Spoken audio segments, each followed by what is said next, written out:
Kia ora and welcome to the Aotearoa Rugby Pod once again. All Blacks squad out this week and a few things to talk about there. Finlay Christie in particular. Did anyone really see that coming? He's out. Noah Hotham in. Of course, the sister's doing pretty well over in the Sevens as well, so that family's doing very well for itself. Antoine Pont did pretty well in the Sevens as well, taking out that title, but we'll talk about that later on. First and foremost, Sam Cane in as well. So lots to talk about there. We're going to have a few interviews in the show today as well, which we did last week. Damian McKenzie, he's on the show. And the latest All Black, Wallace Sititi. We'll get to know him a little bit. Of course, there'll be time for your questions throughout the show. We can't get to all your questions every week, so because there's no footy on this weekend, we're bringing a few out of the archive and going to answer the ones that we haven't really touched on over the year. Now, you might notice today again, our friend James Parsons is gallivanting around the world, San Diego, this week in Fiji. Funnily enough, he didn't have to take his shirt off. Usually I would have expected maybe a shirt off photo, but we'll have a little bit of him on the show as well with a few of his takes from the Fiji office. G'day team, coming to you once again from overseas. I promise I'll be in studio next week, but in the beautiful islands of Fiji. But that's enough about that. Right, that's enough of that. That's Bryn Hall. We'll just do the hard slog for the last couple of weeks, eh, Ross? We'll keep chipping away while my old mate is out there putting out his guns. But no, it's good that he's out there and he's enjoying himself. So I look forward to seeing him next week and really get into the Rugby Championship with Big Jipper in studio. Yeah, we've got some big test matches coming up. Let's start with this All Black squad, Bryn. I mean, obviously Sam Cane's inclusion is an interesting talking point. I'm imagining it, it's obviously not a long-term call, but to have that kind of experience within that squad is something that they want, and maybe seeing what's happening with the way the South Africans play, a tough guy like Sam Cane's a good guy to have in your wider squad. Whether he's playing and what it takes to win a test match at that level, or whether if it's off the field, what he's going to be able to bring to that group with the guys that are playing, driving the reserves that aren't playing and being able to set the All Black boys up. He'll be great in and around on the field, most importantly, probably off the field, especially with Scott Barrett. I think how long he's going to be out, having a guy like him that can jump in and straight away have that leadership quality on the field, then also off the field. That's where I think he'll be very, very valuable. So not surprised with the selection at all, and I think he deserves, with what he's done for the All Blacks, to give himself a chance to go off before he goes out to Japan at the end of the year. I'll go straight to one of our viewers' questions. John O'Halloran has mentioned to us that, he feels that we shouldn't really be using players like Sam Cane in the lead up to the next World Cup. Anytime you put in a person who's not going to be there, you're wasting time when you could have a person who could be there getting more time in the All Black jersey. Bryn, do you agree with John O'Halloran? We'll have plenty of time, especially with Sam Cane leaving this year, to have another 2 years to be able to have that number 7 role, to be able to be ready for that World Cup. And look, Dalton Papali'i is already experienced. So we've got guys like Ethan Blackadder, who hasn't played a lot of 7. You've obviously got Peter Larkai, who was in and around that group as well. In the training squad, not obviously a part of the initial squad, but he'll be in and around, you have to think, in the back end of the World Cup. But for right now, it's about winning test matches and knowing that coaching group, having the more experienced players that you can have in that group, or whether it be just for one more year, it's very valuable, especially when you've got new coaches, you've got new staff, you've got new systems. Having a guy like Sam Cane that can do the things on the field, but more importantly off the field and driving those standards, it'll be a massive benefit for the coaches to have a player like Sam and his leadership qualities both on and off the field. The big surprise was Finlay Christie. As a halfback, did you see that coming? Were you shocked? Do you think Finlay Christie was that bad? I don't think he was bad. I think it must just be a type of halfback that they are looking for. You have to think that all 3 head-9s that are selected, they do have a running game. TJ Perenara has shown in his career that he's been able to do that. Cortez Ratima has shown in his test matches, and even at times for the Chiefs, he's able to do that.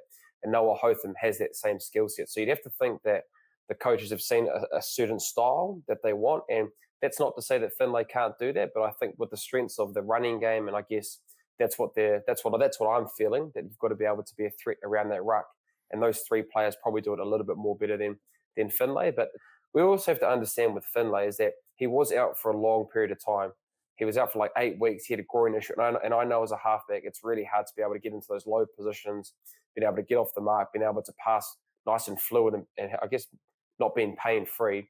So, that might be one of the reasons why as well, just with the fact that he was coming back from that long-term injury, and he might feel that he's a little bit underdone in that space at this moment in time. Across now to the Fiji office, this is James Parsons' take. the opportunity's been given to Noah on what they've seen. And we sort of spoke about Noah throughout the whole of Super Rugby. Some of his performances on the back of, I suppose, some challenging times for the Crusaders forward pack was really impressive. Absolutely worthy of it. Finn will be able to go back to Tasman and I suppose prove his points there, and I have no doubt he'll get another opportunity throughout the season. Obviously, Ruben Love, first time he's been named, again had a really, really strong super season. So you've got to be excited for him and excited for what he can do, and a massive opportunity now for him to sort of take charge. But he'll have good competition, I suppose, in that 15 spot with Will Jordan coming back, which is really exciting. I think everyone's hanging out to see Will in that 15 jersey and see what he can do at the international level. So it's extremely exciting. That is a lot of fullbacks that they've got in that squad between Petafeta, Barrett, Jordan and Love. There is a lot in there. There is, but I think at the same time, you'd have to think that now with Will being back, that Stephen Perifeta and Bowden are probably more seen as a 10 and being able to have 15 as that secondary position that they are going to have. And you could arguably say that Bowden, with his performances against the English, he could be seen as just an out-and-out fullback. But how they selected and saying that the two first fives that were named were Bowden Barrett and Damian McKenzie, you'd have to think Bowden would be more in that 10 role. And if Will Jordan wants to come back into fullback, you'd have to think that he'd be the first cab off the rank. But Bowden can be able to go into there very nicely with what we saw in that English series, and whether that was coming off the bench or starting as well.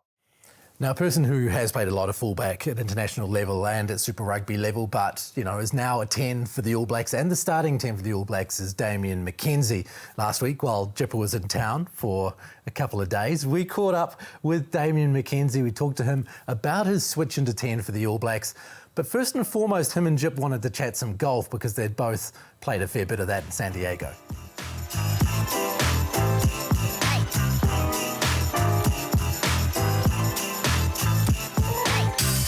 Damian, thanks for joining us. Thanks for having me, guys. You think it's a rugby show? This is actually going to be a golf show.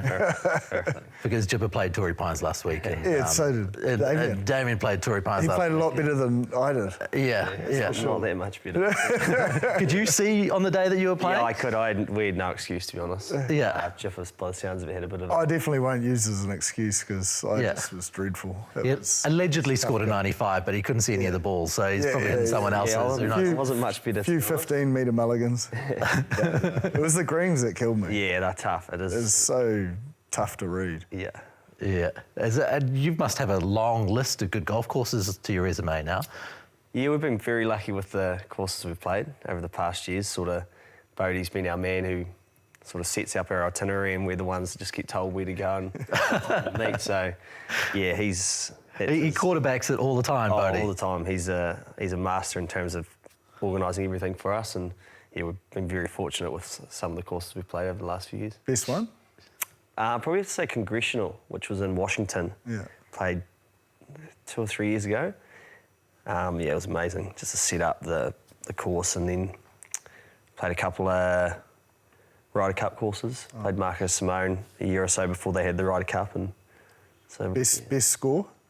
My best score is 70. But that's at the local Hamilton course, so it's not the most difficult course. 77. Yeah, and that doesn't happen often at all. Yeah. So what are you playing off? I'm off a 5, but I should be a lot higher. Yeah. Well, how did you make it lower? By playing Hamilton courses that are. It's all right when you play your local course. You sort of get a little bit of local knowledge. It's just then when you go to other courses, unfortunately, your handicap doesn't adjust too much. But it's also, because they only take 8 out of the 20, if you have a bad round, it sometimes doesn't count, so your handicap doesn't move. It comes down quick. It seems to bloody take forever to struggles to go back up. Yeah. And if you haven't played in a while, it also doesn't adjust, so... No. It's cruel. Yeah, it's a cruel game. But it's a beautiful game. Yeah. So as you can tell, a lot of golf gets played on tour. So taking us Wednesday as the day off, and that's golf day, and wake up and go. Yeah, so Wednesday is usually our day off, and we're lucky we sort of are able to travel with our clubs, and so there's no real excuse for us at all. But that's sort of our way of sort of on our days off, just getting away from rugby and having that still competitive edge about us. And we always have a play for lunch or something. So Yeah. it's always good. All right, and what's lunch? I mean, is there a limit on lunch? Or lunch or something in the pro shop. So put it this way, Bodie and I lost last week, and it was a pretty expensive day. Yeah. But, Wasn't it the pro shop or? Both, pretty much pro shop, and then obviously your TIFF in America, so Yeah. yes, it was an expensive day. All right, and so what, you get in the local shirt or whatever it is? Yeah, you always have to get a little bit of merchandise, Yeah. particularly from the courses we get to play at sort of Torrey Pines. You want to have something to bring home that's still got the logo on it. It sounds relatively elite. Are there just some hackers in the team who are in the next fullback who are spraying it all over the place? I wouldn't say hackers, but like we've got a lot of guys who are keen on golf. Like on our best day, we'd probably get 16 golfers. Yeah. So 4 balls. Really? And yes, everyone's pretty keen on it. It's a nice way to sort of just get out on the day off and go have a hit. And usually whatever in New Zealand, if we're playing in Wellington, usually Geordie sets up a few prizes for the day, and for in Auckland, Bodie sort of runs it, and if we've ventured to Hamilton, Anton and I will take control. You guys get away scot-free pretty much all the time. Yeah. Nice. Well, how about some rugby? Yeah, well, 50 tests. Congratulations. Thank you, appreciate it. How was that? Yeah, it was good. It's sort of, when you play your first test, you're pretty stoked, and then to be able to hit 50 is pretty awesome. It's sort of been over a few years now, and yeah, to be able to sort of get a run in the last few weeks at 10 has been great. So yeah, extra special to play 50. Sort of looked like you guys are finding your rhythm, new coaching group, new style of play, I'm assuming. But the connection between forwards and backs, if we use Billy Proctor's try against Fiji, that ball out the back freed you up to be able to, I suppose, free the outside up?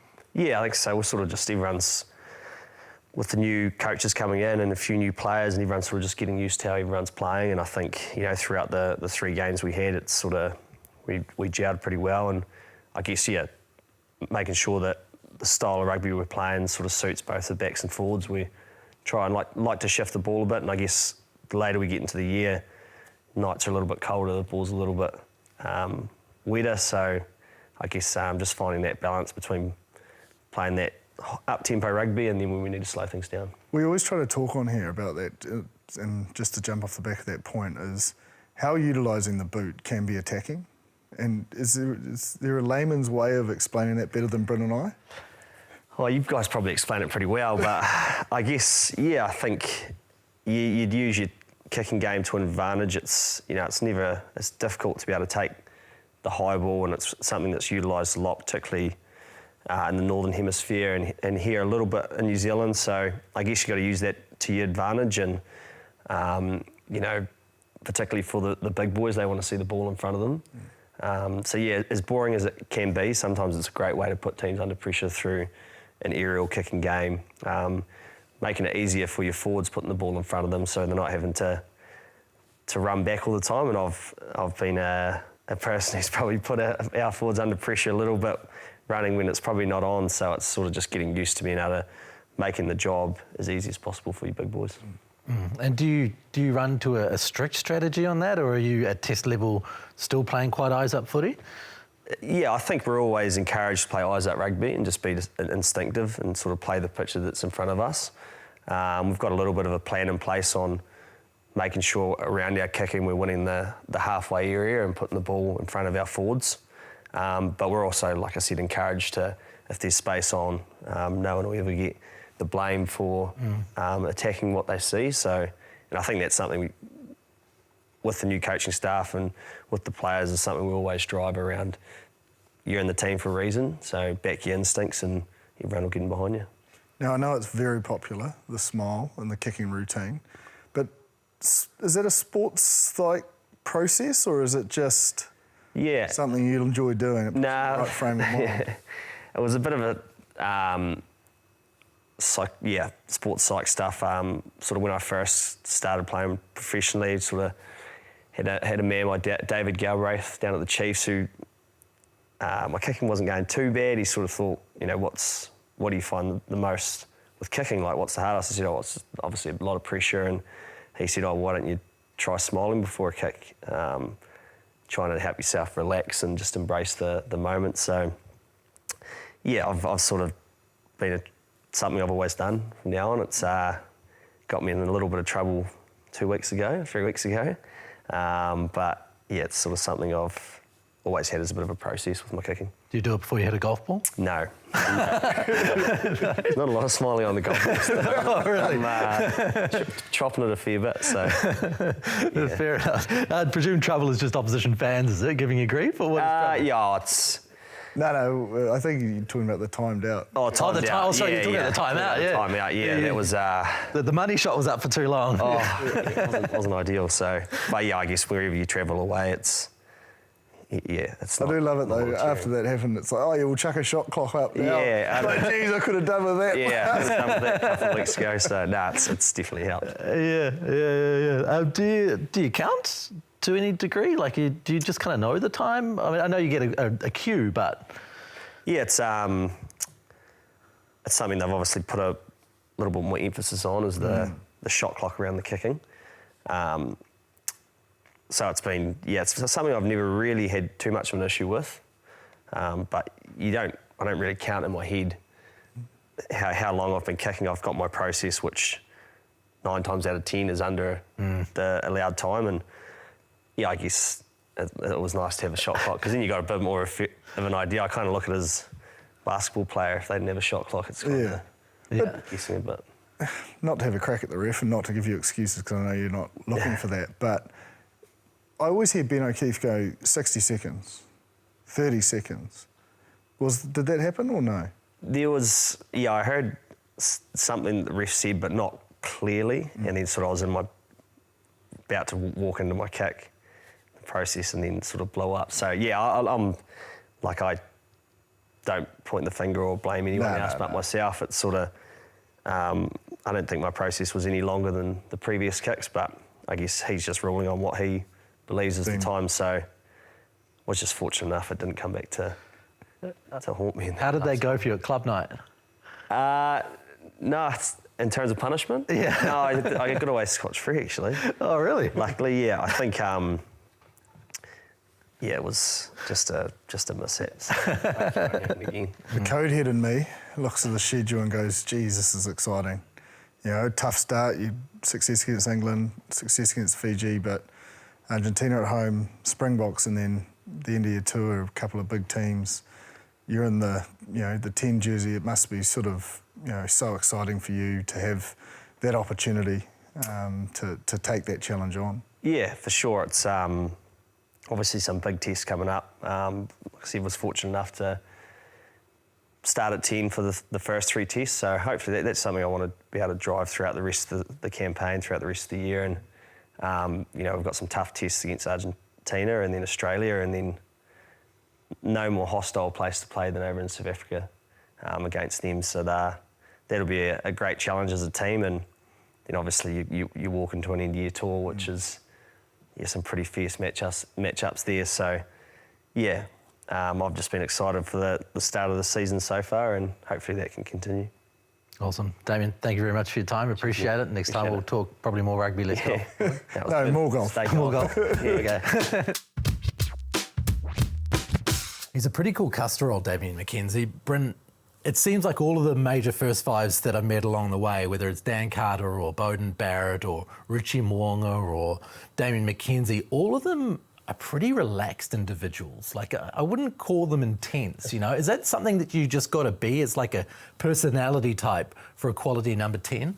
I think so, because I think pressure comes a lot with being in that position. I think you've got to be able to speak vocally, pretty confidently within a team, driving a team. You've got a lot of decisions that you have to make throughout the week, on the field, off the field, in meetings and that kind of stuff. So I think there is pressure put onto you being a driver within a game. And so there are specific traits and styles that I think 10s are just in general. Like, I think inside backs more so are kind of the yellow dot, in terms of being able to be really detail focused. Communication style is really important. And then having those kind of traits, I guess, tends to be in your 9s and 10s. So not surprised at all hearing that. It's almost a given that someone is going to be cool, calm and collected. And I guess you never see them flustered. And so that's what you really want in your 10. Someone that is really cool and calm and that demeanour doesn't really change whether the pressure's on them or not. Yeah, now a person who's also got a pretty calm demeanour is Wallace Sititi. He's the latest All Black, of course, a star for the Chiefs at number 8 and made a huge impact through Super Rugby, and suddenly, as a young man at 21 years of age, is within the All Black squad and making his debut in San Diego against Fiji. And he made a pretty good fist of it, actually, very good fist of it. His father, Simo, of course, played 10 years for the Samoa national team, including captaining them. And you couldn't help but feel during this interview that Wallace could also be bound for leadership.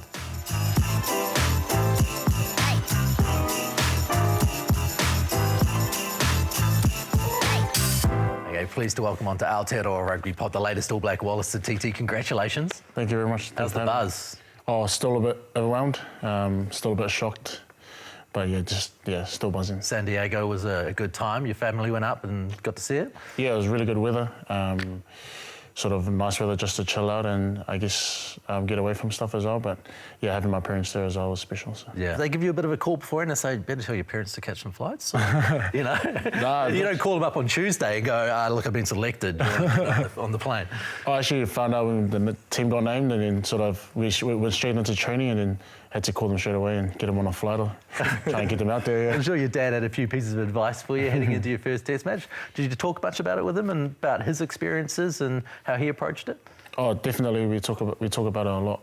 I feel like, and he sort of told me just to enjoy the occasion, go out there, play to your strengths, and just enjoy the moment. So, You're a good harbour man. Got to bring it up. You performed well at Harbour, but it feels to me that pre-season with the Chiefs, you just came out a new sort of beast. You're a lot bigger athlete, and when you got that opportunity, you just took it and grabbed it with both hands. And they sort of locked you down quite early, didn't they? You know, you sort of knew that you were going there a year in advance. So can you just talk us through what happened during that pre-season to allow you to dominate at the next level and then do it again at this test match level? Okay, Clayton. He just sort of was being straight up with me and told me that I need to get fitter, I need to get stronger, and I think it worked really well for me, especially in that pre-season, sort of try and get fitter and, like I said, stronger, and then it just helps me sort of with my repeated efforts in the game, and I think it was sort of evident, I guess. Specifically, if we look at that fitness, just for the viewers, because not everyone understands it, it is more a physical conditioning fitness versus just going out and running 10Ks. Yeah, it's definitely being able to sort of repeat your efforts, especially in the collision areas. There's I guess, different sort of fitness that you have to do, and it's that contact fitness side of things. I think if you can sort of master that, you're definitely giving yourself the best chance. The intercept? I think that was just a lucky gamble on that one. So. I want to talk about the repeated efforts because it's not a stat that you see on the television, but it's obviously when you talk to players, it's one of those key things. It's a teamwork thing. It's a getting up and making it happen thing. Is that a matter in your fitness of literally getting up and down a lot? Do you have to learn that part of the game and to be able to bounce back up? There's a bit of a skill to it, being able to get off the ground, being able to accelerate for your first few steps. And if you can do that over and over again, I think it'll help you out throughout the game. So you're running lengths of the field, going down and up, down and up, down and up. Is that what it looks like? Sometimes it is, yep. It can simplify just to, I guess, burpees and doing a few laps and then, just being able to get off the ground, I think. And do you grow to love it? Because it sounds awful. Don't know if I love it yet, but like I said, it's something you need to do. So. But you've come so quickly from playing at Massey as a 19-year-old to being an All Black at 21. I suppose you learn some quick lessons like that, and you have to learn on the fly and really adapt to it. Yeah, definitely a lot of reality checks for me. Being able to get my fitness up and do those repeated efforts. So. Yeah. What does a reality check look like? The coach comes over, taps you on the shoulder and has a yarn, or what does that look like when you're learning those lessons along the way? Yep, definitely. Donk is really straight up, especially with me, so when he sort of comes and taps your shoulder, you really got to listen. So, that was one of those reality checks for me. So. How big a shift was that when you went into the All Blacks environment in terms of that ability to learn fast? Yeah, going into that environment, I think, obviously a new terminology, new language, new playbook. So being able to learn on the run, being able to sort of pick up things fast, I think is a skill that'll help you a lot. So, and then being able to work through your book, work through your notes, yeah, that's definitely what I sort of had to do, especially going into that environment. So. A lot of bookwork? Oh, a lot of bookwork. Yeah. Way more bookwork than people think, and yeah, if you can sort of, I guess, find a system that works for you and being able to pick those things up. Yeah, I think that'll help a lot. We're talking about what Chipper does. He brings in an old school book and literally writes notes. They're all on page by page. They're all on iPads. That's what Brenner's like that. Yeah. He's on the iPad. We got the old school and the new school on the podcast. Certainly do. I think Scooter still runs a book. Yeah, a few of them actually, they prefer the sort of pen on paper stuff. I use the iPad. I think it's a lot easier, but sort of whatever works and whatever system works for you. Thanks, mate. And that's just committing it to memory as much as anything, is it? Is that what it's about? I think being able to get a few reps in there. If you can find the best way you can learn, whether it's to memorize it or get a few mates walk through it. I think whatever works for the individual. Do you test yourself? Is that what happens? You go back to bed at night and you open up the iPad and you try to remember what that structure is or whatever it might be? Yep, definitely test myself. We usually room with sort of someone in a similar position, so usually help each other out and sort of test each other, yeah. It sounds like a long day if that's the case. Is it quite exhausting? It's a long day sort of on the brain. I think sometimes it does feel a bit draining, but oh man, it's a dream, I guess. Like a baby go on the next day. Yeah. You have a good relationship with Luke Jacobson, obviously, but in the environment, Adi Savia, you've got Ethan Blackadder, you've got a number of new players. I suppose Samapeni Finau's in there as well. But those sorts of players that you haven't been around, what have you picked up, if anything? I think firstly just having Luke and Penny there definitely sort of creates a bit of comfort for me, someone close to you I know I can go to. But then also having the likes of Adi and Ethan, who's sort of been there for a long time, and just learning off them, and sort of they taking me under their wings, and they're such good guys firstly, and yeah, they definitely sort of I guess guided me throughout the process. You're 21 years old. You've been watching Adi Savia do his thing for years. That must have been quite a special moment, I suppose, to be his teammate. Oh man, definitely. Sort of just sitting next to him. Sometimes I have to pinch myself. I think when in that first game singing the anthem, I was next to him as well. Any pearls of wisdom that they threw at you about surviving the first week of the Black Camp? They just said being able to switch off and switch on at the right times and just enjoy it, yeah. If we look forward, I suppose you've got that milestone of a Test cap. Let's say you make the team. We just take that equation out of it. What are the key focuses for you?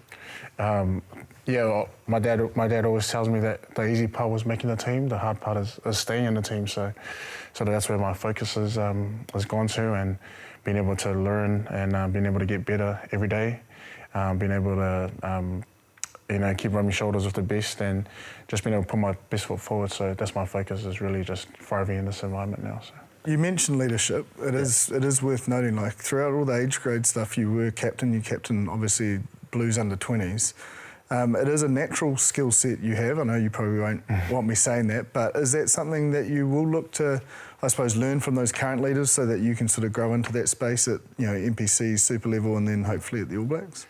Oh, look, it's something that's always going to be at the back of my mind. But for me at the moment, it's just being able to, be good at my job, being able to do my role, and just being able to learn and get better every day. So. Before we let you go, let's talk about some of your favourite players growing up. Who are the guys that you watched and thought, wow? Obviously, so Adi Savia is definitely up there. I think Jerome Kaino was one of them as well. Sort of his presence, being able to, like I said, back up efforts and just being able to control those collision areas. It's definitely someone I look up to. And then I guess someone like Ben Smith as well comes to mind. Just his poise and I guess his consistency throughout the years he's been playing. Definitely something I look to as well. A bit of footwork at the line. Oh, try my best. But, That's a good set. Like Jerome, there's probably a lot of similarities between your games and Jerome's game. Very, very similar. One thing is mentioned, he's a pretty tough customer.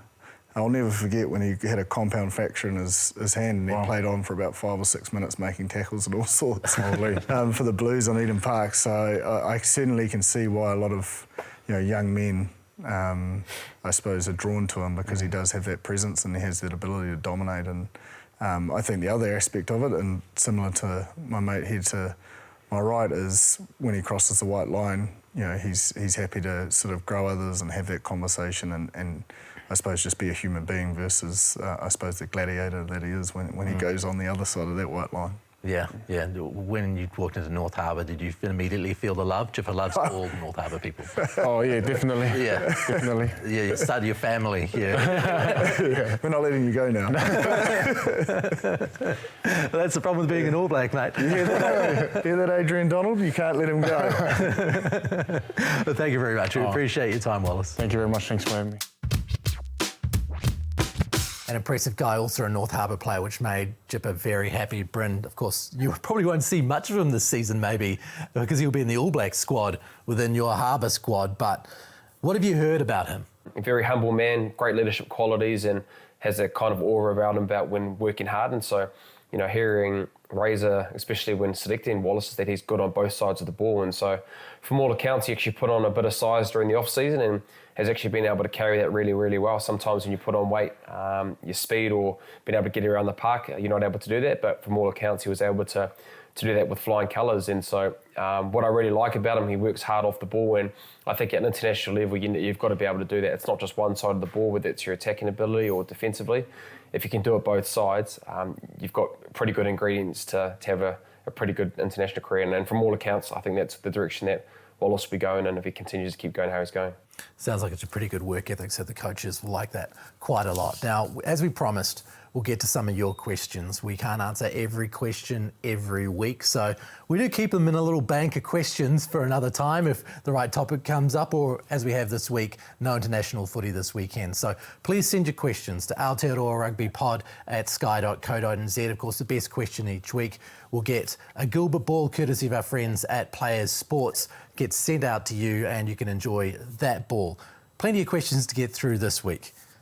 First one from an interesting handle at YouTube, at Stumpy Nuts, says, AV's midfield, hear me out. Rieko at 12, ALB or Proctor at 13. I have to agree with many that centre isn't Rieko's best position. I feel he should move into 12. He could get over the gain line, use his speed and power like Ma'anonu did. He feels that ALB and Proctor style is more like Conrad Smith's style, and that could work well together, allowing a person at 13 who's an incredible distributor and organiser. Brenna, what do you make of that? 12 is a bit different to 13. 12 is your kind of, we talk around your pivots when it comes to 10 and 15, but your 12 is really a conductor and the game management side and being able to, I guess, use a triple threat game. Your kicking game is really, really important. We've seen Geordie Barrett, David Harvilli in previous years being able to kick under pressure, whether it's attacking kicks, long kicks, and so I think that skill set of a 12 is pretty important. And that's not to say that Rieko hasn't done it, but I think at this stage of his career, being able to ask him to do that is probably going to take things away that he does really well, which is ball in hand and using his speed. So I think out and out centre is Rieko, and with the ability to be able to cover wings. So I like Geordie Barrett at 12 and ALB, played really well in that Fijian game. You've got Billy Proctor, who's an out and out centre. So that's probably how I see it. I'd like to see Rieko stay at 13 and being able to try and master that position and switching him to number 12. He's always under the heat at 13, eh? For some reason, people haven't quite warmed to it. I'm not sure whether the All Blacks have been in a position to really allow Rieko to be unleashed given the last couple of years and the way rugby's been played. The best thing for Rieko is how can you get him into a situation, this is probably for the coaching staff and trying to get him in the game, is getting him one-on-one with the defender. You know, he's got that much speed, he's got great footwork, and so how can we as an All Black team get the best out of Rieko? So that's probably a question that the coaches will need to think about and how they can do that. But there's no substitute with speed, Ross. If you have it, you've got to be able to try and use that as a weapon, and hopefully the All Blacks can bring that out of him this coming year. I suppose that's the thing with Rieko, is there are those expectations because of what he's done. No one expected Conrad Smith to make an outside break using his speed. But the things that Conrad Smith did well, you know, were those little percentage things. So do you feel like Rieko is doing those things that Conrad Smith did that went unnoticed but were so cherished, and people didn't expect more of the running game because it wasn't really his game? Do you see where I'm going with this? I feel like I'm talking around in circles. I think the biggest thing for Rieko, and especially with the line speed pressure that teams are giving, it's probably that distribution. And I think it's been able to give it at the right time, whether that's, a draw and pass to finish the man, or it's been able to get high line speed pressure and it's getting that ball away, knowing that you're probably going to get a spot tackle. So I feel as a centre, and like a Comrade Smith that you're talking on, was a very, very good link man in terms of putting people away. So that's probably one thing that I think Rieko is probably working on behind the scenes. And, if he can get that distribution game, and especially with that high line speed, it's going to make it a lot better. So, yeah, that's probably not an improvement, but probably one thing that I'd like to see from Rieko is getting that ball away under pressure. Now, we've got another email come through from Zane Kirk. Now, Zane, I liked your question because I literally texted Jipper this question a couple of weeks beforehand and said, mate, what do you make of this? And he thought I was an idiot. And I'm going to give you the Gilbert Players Ball as well. The Players Sports Gilbert Ball can come to you as well, because I also was going down that path. Zane's question was, with your collective rugby knowledge, can anyone on the panel clarify the rules around subs being on the field when not actually involved in the game? In particular, joining try-scoring celebrations in the in-goal areas.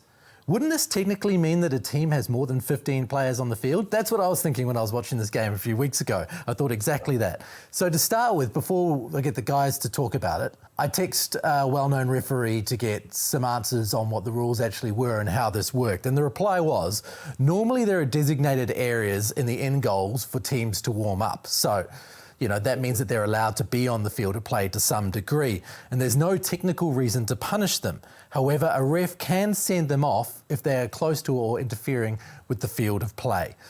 However, if there are in fact 16 players on a team and a referee notices, in the case where a team does have more than it should actually literally playing the game, not just subs running around in the end goal, then a try would stand.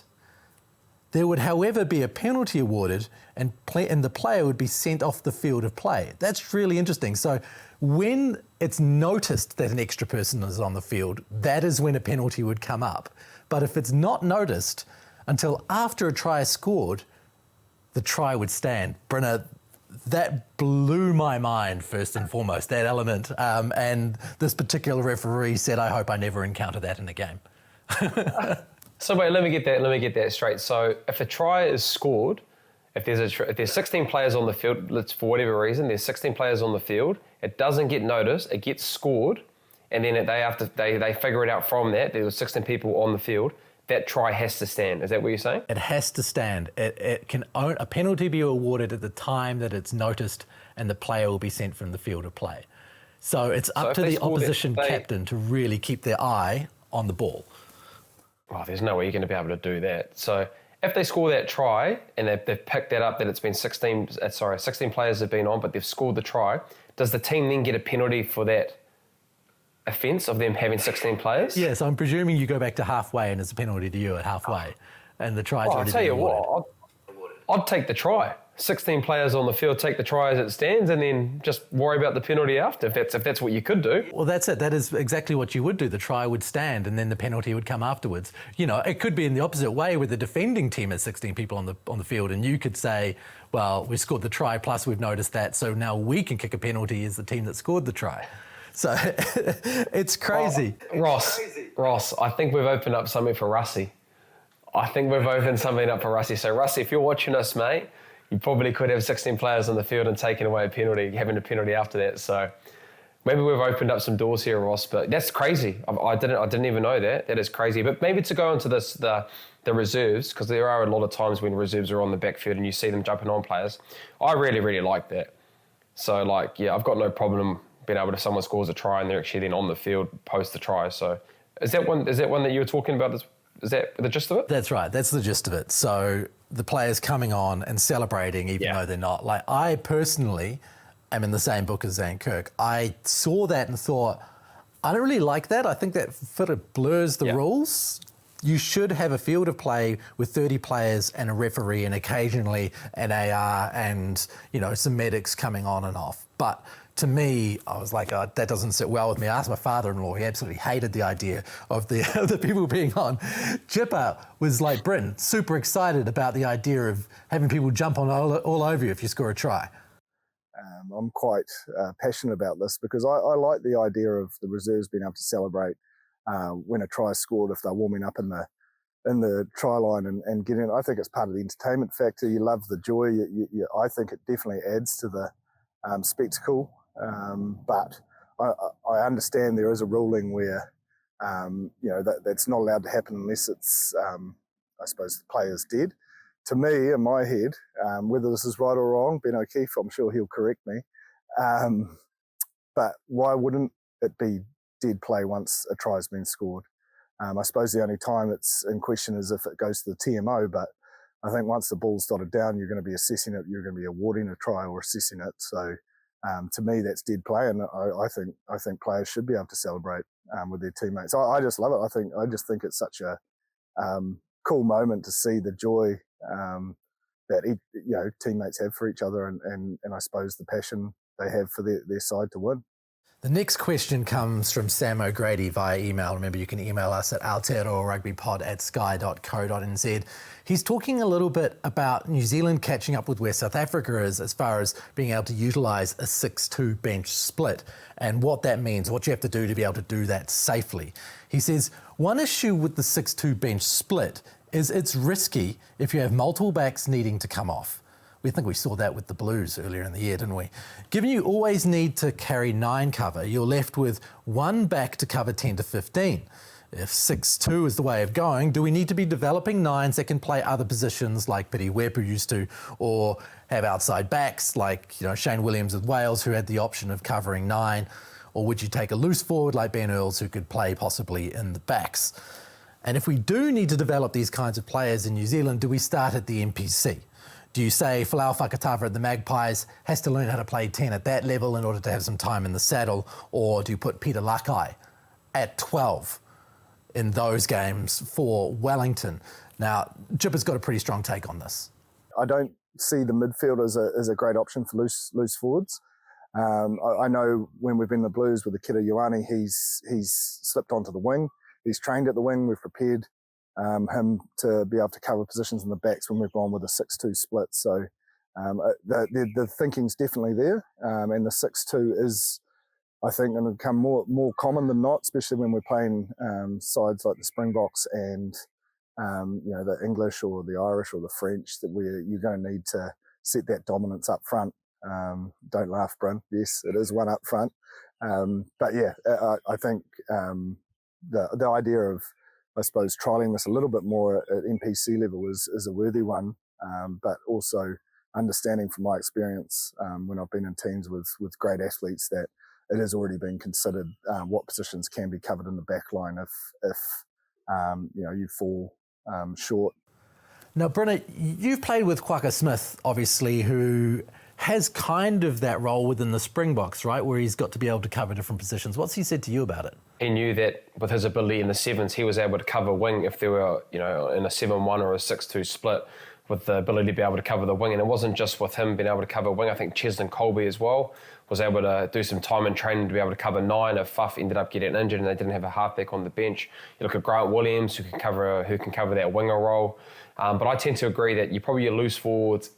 It's probably hard to cover in the midfield. There's just way too much when it comes to on both sides of the ball, which is you're required to do as a 12 or a 13. I think covering the wing is an easier position, and then you can marry them up as well. If it's close to the line, you could put a number 8 in the number 10 position, knowing that it's probably the transition area, so you could play it around there. But I think if you are going to, adopt the 7-1, 6-2 split, you've got to have players that are able to play multiple positions. Look, we had Sevu Reece on a couple of weeks ago, Ross, and touched on him being able to cover 9 if Drummy and myself were able to be off the field. So if teams are going to do that, then you've got to have forwards that are able to play in the backs or wingers that are able to play in a 9 or a 10 position. So that's how I look at it.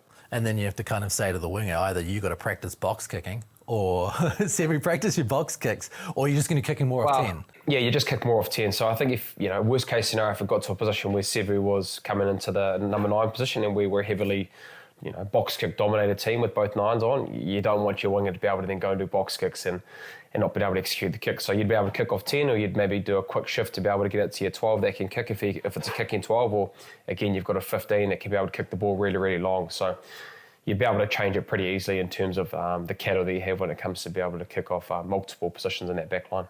And while we're talking about box kicks, Brynner, let's talk a little bit about the next question from @RickyMason54 on YouTube. Why do they still reward the fair catch, or as some people call it, the mark? It seems like a bit of a cop-out. For one, it would speed the game up. It would also create pressure on the catcher and reward good kicks. Putting defence under pressure is the whole point of the game. Am I missing something here? Brynner, what do you think? Do you think that fullbacks, wingers, people back taking those catches have got too much of a good run there with the ability to take a mark or a fair catch? Oh, I think for fullbacks, it's nice for them to be able to do that. But I think if you took the mark in the 22 out of the game, and especially when you get down to that part of the field, with 14 people on your feet, with maybe 15 roving in the back line, covering the backfield space, you will probably see a lot more box kicking inside into the 22, which we talk around trying to speed up the game and not trying to get the caterpillar set up in the game as much. But if you take that 22 mark area, you'll see in England or South Africa or whoever that's an attacking box kicking team, or even of 10, they could be right up to the 22, feel like they're going nowhere, and just chucking up a massive bomb to then be able to, knowing that winger or 10 in the backfield isn't going to be able to mark it, and you're able to then tackle them 1 metre out or 2 metres out from their goal line. So if that's what did happen, I think that's what would see a lot more kicking in terms of in that attacking part of the field, which for me, I don't want to see that. I want to see an attacking brand of rugby, especially that part of the field, guys scoring tries through their skill set and using the ball in the air. I think we might see a little bit of a change up in more of that kind of territorial box kick coming more close to the try line, which for me personally, I don't want to see. I think back to the early 90s when Michael Laine used to put up bombs underneath the posts, and then the fullback would be there waiting for this ball coming down. And it was kind of exciting. You know, are they going to take it? The anxiety you had as a viewer was crazy as this ball went up, and inevitably the All Blacks at that point would drop it because that great Australian team was coming through and Jason Little or someone would jump on it and score a try. I suppose there would be ways to innovate more in that field as well. We might see some old school stuff come back. I think and on the other side of it, definitely. Look, there's going to be, like you said, a Gary Owen back in the old day, you just absolutely boot it as high as you can in the middle of the field, hope it hits the post, or it's a barrier for the fullback or whoever's catching their ball with that post, or even a crossfield kick that you see in league when they're able to do it in the air. So there would be innovation around how you'd be able to do it, but for me, I just know that, with teams with how good the defence is right now, we'd see a caterpillar set up 20 metres from the line. And I just think for us in rugby terms, for me personally, I want to see attacking brand of rugby in that part of the field. It's interesting though, Jip has actually got quite a different reason for why he thinks it maybe not be a good idea to take away the fair catch or the mark. I do think if they were to remove it, yes, it would add to the entertainment, but I think you'd see a hell of a lot more injuries. Either getting in the air or absolutely getting pile drive into the ground once you've caught it. I suppose from an entertainment factor, it's it makes sense to maybe remove it, but I also think from a safety aspect, you don't want to see more injuries on the field. So I can see its effectiveness of that working, because 9 times out of 10, if you're catching a mark from a contestable on the 22, someone has a good 30-metre run up, and that could be disastrous if you are, a more slighter player, and you've got someone like Jerome Kaino teaming down at you. But from an entertainment point of view, definitely, I can see the value in removing it. So, there's a big focus on the laws, and you can see World Rugby. I mean, everyone in the game of rugby trying to get as creative as possible to bring eyes to the beautiful game of rugby. So I certainly think that would spike the entertainment factor. I'm just also mindful of the bodies out there that have to take the hits that may or may not be able to handle it. That's enough out of the dinner hour office over there in Fiji. We'll see Jipper back next week in the studio. Finally, after all of these trips overseas, he's got his air points high, Jip. I'm imagining there could be an upgrade on the way home. We'll see. We'll ask him about it next week.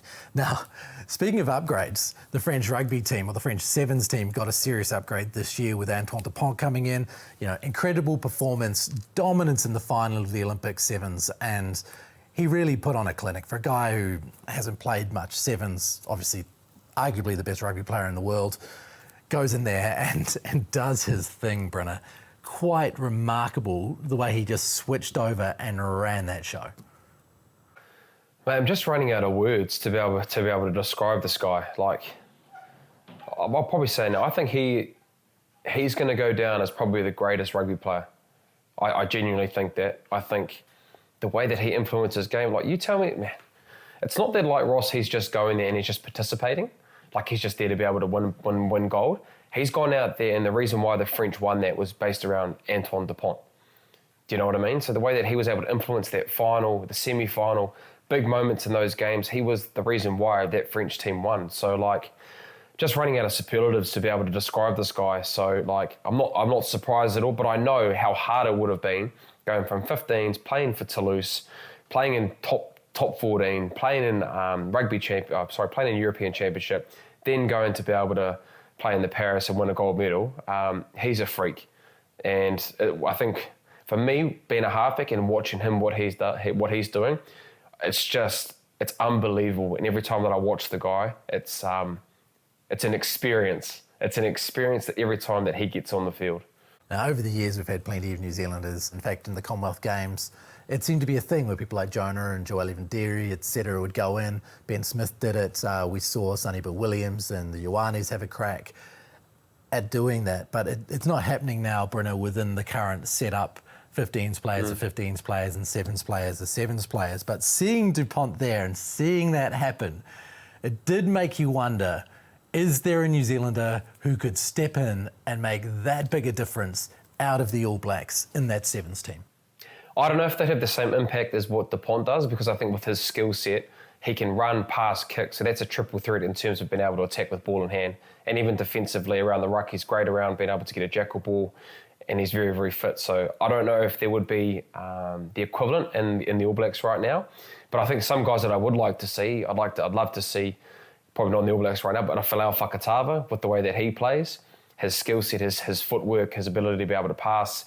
I think he'd be a very good person to watch in that kind of similar Dupont role. Have we seen Damian McKenzie in Sevens at all? I don't feel like we really have we? Sorry, mate. That's one other person as well. Damian McKenzie, he'd be great, man. The way that he plays, very instinctive. His footwork, he swerves and is really good at being able to inject himself to go through their gap or put players into place in his kicking game as well. So yeah, thankfully you said that, Ross, because Damian McKenzie, he'd be very, very good in that Sevens team. Jeez, he'd be unstoppable. Just hard to imagine with that much space how anyone could catch him. He'd be pivoting, going left, right. It'd just be impossible. And he's strong as well, Ross, you think for Damo, probably not one of the bigger 10s flown around if you look at him, but his pound for pound strength when he has ball in hand, you see him sometimes in the 15 games being able to go through, a prop and a lock and gets through over the advantage line. So you'd have to think in the Sevens game, when I'm doing that, he'd be very, very beneficial in that Sevens games with his skills and how he plays. Awesome. Hey, thanks again, Brynner, for your time. Next week, we're going to have the big man back in the studio, James Parsons. The crew reunited after a long time. Well, geez, he's been, like you said, Ross, he's probably got that many air points. It's probably good to get him back in the studio, because he's been having a very good time. But it'd be good to have him back in the studio. Looking forward to seeing him again. I'm imagining he's going to walk in with a singlet. That's the only disappointing thing, Ross. We just didn't get to see him with his rig out.